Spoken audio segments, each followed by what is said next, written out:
Hej, i denne video vil jeg gerne gennemgå beviset for fordoblingskonstanten ved hjælp af en eksponentiel funktion. Og først vil jeg lige fortælle lidt om eksponentielle funktioner, så vi ligesom kender vores udgangspunkt. Det er vigtigt at huske, at vi har med en eksponentiel funktion at gøre, når y vokser eller aftager med en fast procentsats, hver gang man bevæger sig en enhed ud på x-aksen. Vi arbejder altså med procent her. Desuden kaldes det en eksponentiel funktion, fordi den uafhængige variabel x optræder som eksponent i ligningen. Og det kan man se på forskriften, fordi forskriften for en eksponentiel funktion er y er lig med b gange a opløftet i x. Vores a og vores b er vores to konstanter. B er begyndelsesværdien eller skæringspunktet på y-aksen, og a er fremskrivningsfaktoren. A fortæller noget om, hvor mange procent y helt præcist vokser eller aftager med for hvert x, men det vil jeg ikke gå så meget i detaljer med. Det er bare vigtigt at huske på fremskrivningsfaktoren, da den ligesom b og x er uundværlig for, hvordan man ligesom udregner fordoblingskonstanten.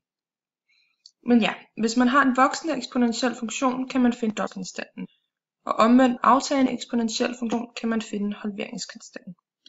Fordoblingskonstanten, som betegnes T2, betyder, hvor mange enheder vi skal gå hen ad x-aksen, før y-værdien fordobles. Altså med andre ord, den x-tilvækst, der svarer til en fordobling af y-værdien, en stigning på 100%. Sætningen for fordoblingskonstanten ser sådan her ud. T2 er lig med log 2 divideret med log a. Jeg vil nu udlede eller bevise formen for fordoblingskonstanten via en eksponentiel funktion. Her har vi en grafisk fremstilling af en eksponentiel funktion.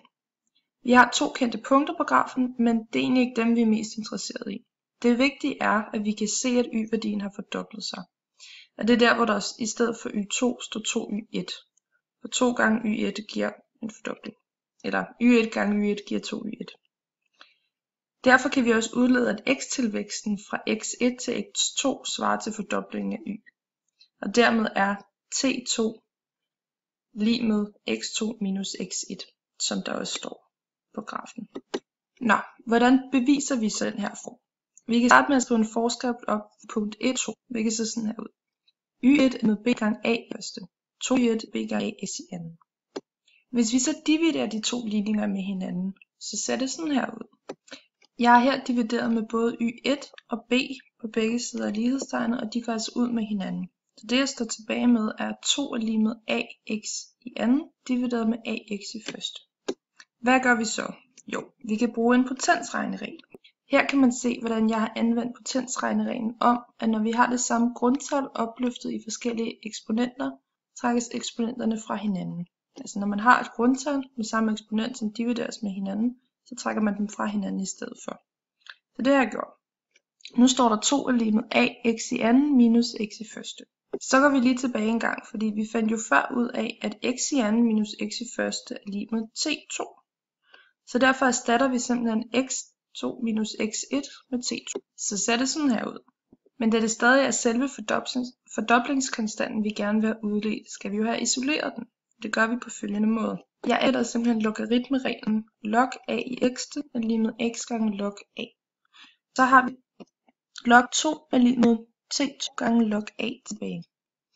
Så dividerer vi med log a på begge sider af lighedstegnet. Når man dividerer log a med log a, går det ud med hinanden. Så det her vi har tilbage. Log 2 divideret med log a er lig med t2, hvilket lige præcis var det, vi skulle bevise. Det var simpelthen beviset for fordoblingskonstanten.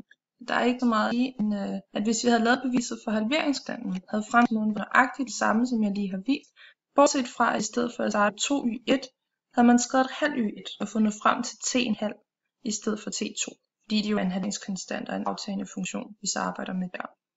Men så fremgangen det bevis for fordoblingskonstanten.